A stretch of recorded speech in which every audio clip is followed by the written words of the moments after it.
तो आज हम लोग डिस्कशन करने वाले ज्योग्राफी में, ह्यूमन ज्योग्राफी में हम लोग बात करेंगे सेकेंडरी एक्टिविटीज़। ठीक है, लास्ट लेक्चर में हम लोगों ने प्राइमरी एक्टिविटीज़ के बारे में बात करी थी, जिसमें एग्रीकल्चर से रिलेटेड, मिनरल्स से रिलेटेड बात हो रही थी। अब इस सेगमेंट में हम लोग बात करेंगे सेकेंडरी एक्टिविटीज़। ठीक है, क्लास 12 के सारे लेक्चर यूनिवर्सिटी ऑफ मेहंदी पे अपलोड हो रहे हैं और अब्बास एजुकेशनल सोसाइटी पे फिज़िक्स, मैथ और हिस्ट्री अपलोड हो रहा है। और जो यूपीएससी के कंपटीशन लेवल वाले जो बच्चे हैं वो वहाँ भी जाके एक्सेस कर सकते हैं। जनरल स्टडी बूस्टर अपलोड हो रहा है और करंट अफेयर्स। तो हम लोग बिना देरी करे हुए अपना लेक्चर स्टार्ट करते हैं। All economic activity namely primary, tertiary, quaternary resolve obtaining by utilising resources. ठीक है, जो हमारे पास रिसोर्सेज हैं उसको यूटिलाइज़ कर लेते हैं, किसके लिए? सर्वाइवल के लिए। Secondary activity added the value of natural resources by transforming raw material into the valuable product. इसका मतलब क्या होता है? What does it mean about this sentence? यानी कि जो सेकेंडरी एक्टिविटीज़ होती है वो वैल्यू ऐड करती है। ठीक है, इकोनॉमी में आपने पढ़ा होगा कि वैल्यू ऐड करना। ठीक है, उसका पैसा, यानी कि 10 रुपये की चीज़ थी, अब जब बनाओगे तो अब 50 रुपये की वो हो जाएगी। ठीक है, ठीक। Cotton in the ball limited but after transform yarn में ट्रांसफर होता है, become more valuable, can be use to making cloth, और वैल्यूएबल होता है। ठीक है, ऐसे तो कॉटन के फूल जो है आपको बहुत सस्ते मिल जाएंगे, बट यार्न बनाओगे, तागे बनाओगे, थोड़ा से और महंगा मिलेगा। फिर क्लोथ्स बनाओगे, थोड़ा से और महंगा मिलेगा। Iron ore can not be use directly from the mine but being converted into steel. ठीक है, इसको जो है डायरेक्ट नहीं पाया जा सकता, but after being converted into steel, बाद में जो है इसको बनाने के बाद निकाला जाता है, फिर स्टील में कन्वर्ट करा जाता है। इसकी वैल्यू मार्केट वैल्यू में बढ़ जाती है। Same is true for the most of material from the farm, forest, mine, sea. ठीक है, यही सब चीज़ें जो है निकाली जाती हैं जगहों से। Secondary activity therefore concern with the manufacture. बस आपको इतना याद रखना, देखिए लाइन बाय लाइन तो हम पढ़ रहे हैं, बट इससे रिवीजन भी कराते रहेंगे। जो secondary activity related to manufactured, processing, construction, ये सब में होती। तो first of all we are going to discuss manufacturing. Manufacturing का मतलब क्या होता है? जैसे मान लें कि manufacturing involve the fully arrangement of the production from handicraft, moulding iron, steel, stamping our plastic toy to assembling delicate computer component, space vehicle. ये सबको हम चेंज कर करके बनाते हैं। जैसे प्लास्टिक है तो प्लास्टिक से क्या हुआ? खिलौना बना लिया। ठीक है, ठीक। प्लास्टिक से हमने क्या बना लिया? चेयर बना ली, लैपटॉप बना ली। Each of this process common characteristics of application, power, mass production, ठीक है, labour in the factory setting. अब जब मैन्युफैक्चरिंग करनी है तो अब इकोनॉमिक टर्म से भी थोड़ा से वो होना पड़ेगा, इंटर रिलेट करना पड़ेगा कि भाई लोगों को भी इकट्ठा करना है, कौन बनाएगा, किस जगह बनेगा, कितना कैपिटल लगेगा, ये चीज़ याद होनी चाहिए। पावर ऑफ मशीनरी, ठीक है, इसी को हम क्या बोलते हैं? Manufacture. Most of the third world country still manufacture is literal sense of the term. It is difficult to present full picture of all manufacturer all this country. More emphasise than kind of industrial activity, less complicated system of the production. Industrial activity जो होती हैं, जो involve करती हैं less complicated system of production. ठीक है, ये जो इंडस्ट्री होती हैं, अब जैसे मान लो सामान आप हाथ से बना रहे हो, ठीक है, तो उसमें बहुत ज़्यादा प्रॉब्लम होती है। तो ये जो इंडस्ट्री में जो सामान है, मशीनें हैं, उससे आसानी से बन जाएगा। Characteristics of the modern large scale manufacture. Large scale manufacture का मतलब क्या होता है? ये यहाँ पर मॉडर्न के हिसाब से बनाते हैं। Specialisation of skill method, craft method, factory produce only the few piece are order so that, ठीक है, दे आर कास्ट हाई। अब इसका मतलब क्या होता है कि जैसे मान लो कि आप हैंडीक्राफ्ट चीज़ें आप लेते हो, हैंडीक्राफ्ट चीज़ें आपने ली, ठीक है, हैंडीक्राफ्ट चीज़ें आपने ली, आपने बहुत महंगा पेड करा, मगर यही चीज़ें जो है हमने मशीन से निकाल दी, मशीन से बल्क क्वांटिटी में निकलेगी। जब वो बल्क क्वांटिटी में मिलेगी तो उसका रेट भी कम रहेगा, तो आप उसको प्रेफर ज़्यादा करोगे। Got it? Production involve the production of large quantity of standardise part, each worker performing only task one task repeatedly. Manufacturing industry and manufacturing industry, ठीक है। मैन्युफैक्चरिंग का मतलब क्या होता है? To make by hand, manufacture, ठीक है। और मैन्युफैक्चर का मतलब क्या होता है? बनाना। मैन्युफैक्चरिंग इंडस्ट्री यानी मशीन से। However, it is not included the good terms by machine. It is essential the process by which involve transforming raw material. ठीक है, रॉ मटेरियल से फिनिश गुड्स होता है, ठीक है।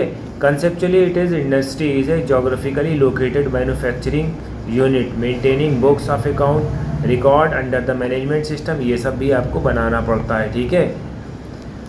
As the term industry is comprehensive, it is also use synonym manufacturing यानी कि किसी चीज़ को बनाना। व्हेन वन यूजेस टर्म जैसे steel industry, chemical industry, factories, process, ये सब चीज़ें यहाँ पर होती हैं, ठीक है। ये क्या होती? सेकेंडरी एक्टिविटी को प्रमोट करती हैं। Got it. मैकेनाइजेशन का मतलब क्या होता है? मैकेनाइजेशन रेफर करता है to using the gadget, gadget को हम यूज़ करते हैं, विच एकम्प्लिश, जो टास्कों को कंप्लीट करता है उसको हम मैकेनाइजेशन बोलते हैं। ऑटोमेटेशन का मतलब क्या होता है? थिंकिंग करता है ड्यूरिंग द मैन्युफैक्चर। ऑटोमेटेशन का मतलब क्या होता है? जैसे मान लो आप वॉशिंग मशीन चला रहे हो तो आपने 10 मिनट का लगा दिया, वो 10 मिनट के बाद बंद हो जाएगी, ठीक है। ड्रेनेज वाला आपने 5 मिनट के बाद लगा दिया, आप 5 मिनट के बाद वो ड्रेन हो जाएगा, ठीक है। ये चीज़ आपको याद रखनी होती थी, इसी को हम ऑटोमेटेशन बोलते हैं, ठीक है। ये automatic factory feedback and close loop the computer control system where the machine are develop to think. Machine जो होती है थिंक करती है, ठीक है। फिर टेक्नोलॉजिकल एडवांसमेंट का मतलब क्या होता है? Technological innovation through the research and development strategy are the important aspect, ठीक है। टेक्नोलॉजिकल इनोवेशन जो होता है रिसर्च डेवलपमेंट में भी काम आता है, ठीक है। क्वालिटी कंट्रोल करने के लिए, वेस्ट मटेरियल को कंट्रोल करने के लिए, ठीक है।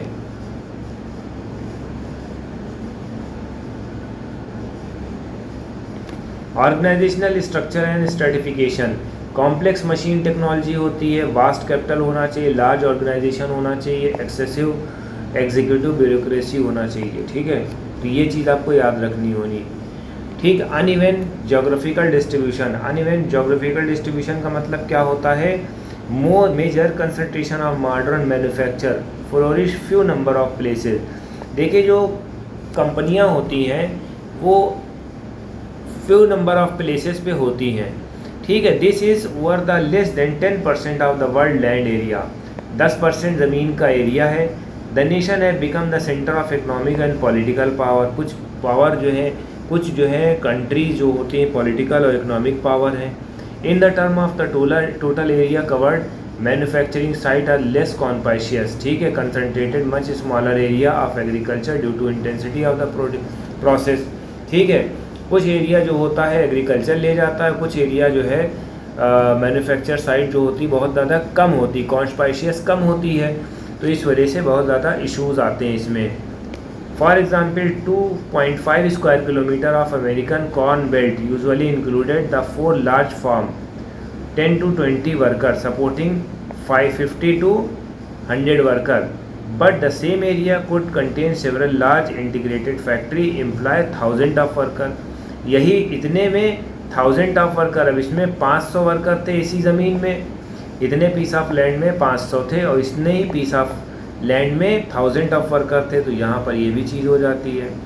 इंडस्ट्री मैक्सिमाइज करती है profit by reducing cost, cost को घटा के प्रॉफिट को रिड्यूस करती है, प्रॉफिट को बढ़ाती है, right. Access to the market, existence of the market for the manufacturing goods, most important factor location होती है, लोकेशन बहुत इंपॉर्टेंट होती है। Market mean the people have to demand these goods, market में आपका सामान जाता है जिसकी डिमांड होती है, परचेजिंग पावर होती है, किस तरह से वो ख़रीदा जाएगा, to avail to purchase from seller at a place, ठीक है, सेलर से वो चीज़ें ले लेते हैं। Remote area inhabited by the few people, remote area जो छोटे मोटे पास पड़ोस के एरिया होते हैं, inhabited by few people offer small market, ठीक है, छोटी मोटी स्मॉल मार्केट लगती है। Developed by the region, Europe है, नॉर्थ अमेरिका है, जापान है, ऑस्ट्रेलिया है, ठीक है, ये चीज़ आपको याद रखनी है। The densely populated region, South and South East Asia, provide the large market, ये लार्ज मार्केट प्रोवाइड करते हैं। Some industry such as aircraft manufacture, ये सब जो है लार्ज ग्लोबल मार्केट होती है, ठीक है। तो इस तरह से हमने ये चीज़ पढ़ाई है। रॉ मटेरियल को हम कैसे एक्सेस करते हैं?